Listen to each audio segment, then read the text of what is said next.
Bukannya udah mabok tadi dengerin yang sebelumnya.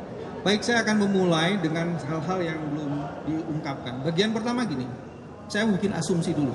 Seandainya Ketua Mahkamah Konstitusi Pak Soehartoyo masih berpihak dan berpijak pada dissentingnya,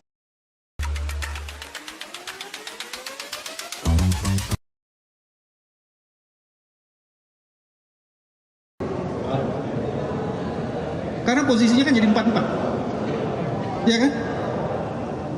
Salah satu dalil yang kami ajukan itu berkaitan dengan apa yang disebut dengan prosedur pendaftaran ini. Bila saja dissenting opinion dalam putusan 90 masih dijadikan basis dan dasar untuk memutus permohonan sengketa Pilpres ini, dipastikan permohonan dari 01 dan 03 akan dikabulkan. Jadi ada pergeseran. Nah, ini soal-soal sifat-sifat kenegarawanan ya. Apakah pergeseran-pergeseran ini karena memang value atau tekanan? Saya nggak bisa memastikan. Itu yang pertama ya. Yang kedua, gini. Yang kedua yang menarik ini. Teman-teman, tidak pernah ada dalam sejarah sengketa Pilpres di Indonesia ada dissenting opinion, tidak pernah ada. 2004, 2009, 2014, never. Jadi hari ini ada 3 hakim konstitusi yang membuat dissenting opinion, maka hakim konstitusi ini sedang menulis peradaban demokrasi di Indonesia ini. Dia sedang menulis sejarah demokrasi di Indonesia ini. Sehingga kepadanya harus diapresiasi. Salam takzim dari kami. Mahkamah Konstitusi marwahnya dijaga melalui proses dissenting opinion ini. Kalau menurut Profesor Arief tadi, nyala obor demokrasi dihidupkan. Nah, untuk menutupi noktah dalam kanvas hitam demokrasi. Itu pernyataannya itu ya. Jadi poin yang kedua itu ya teman-teman, yang paling menarik adalah itu. Terus yang ketiga,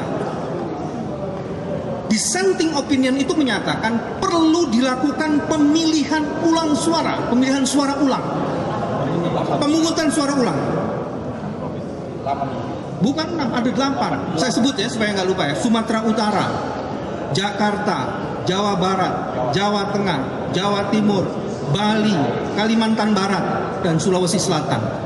Dan kalau itu dilakukan, insya Allah kemenangan itu tak akan lari dari genggaman tangannya.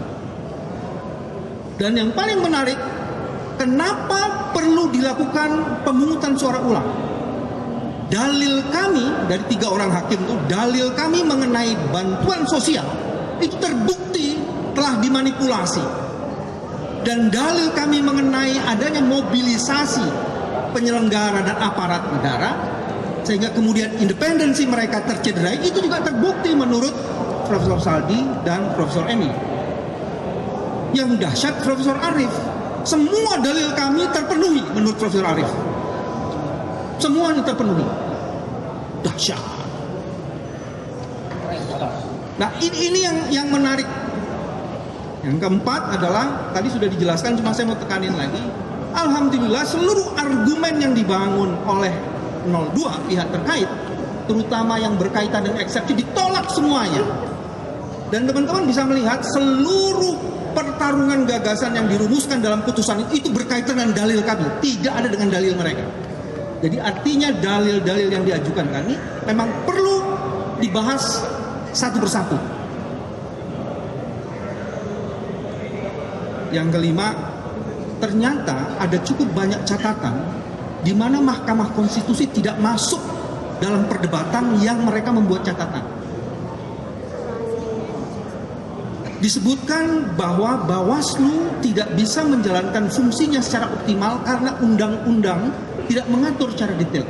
Harusnya dalam posisi itu, karena terjadi pelanggaran konstitusional, mahkamah masuk mestinya untuk take over proses itu dan mengadili sendiri. Tapi mahkamah belum cukup berani untuk mengambil perkara-perkara atau masalah-masalah yang belum cukup diatur. Salah satu yang paling menarik, Presiden Jokowi dalam sebuah pernyataannya disebutkan harusnya punya kerelaan untuk tidak menggunakan kebijakannya, aktivitas dan program-programnya yang bisa diasosiasikan bagi kepentingan calon yang memang hendak dibelanya. Cuman kemudian aturannya itu di mana?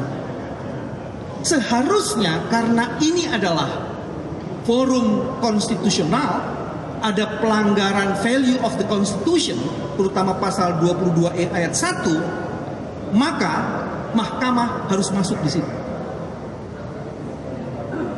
Nah, saya mau tutup, itu sebabnya palu emas yang harus diputuskan tidak terjadi seperti yang amicus curiae Mbak Megawati harapkan. Yang terjadi adalah palu godam. Ini menurut Mbak. Yang terjadi adalah palu godam. Sehingga habis gelap terbitlah terang belum terjadi. Selamat datang kegelapan.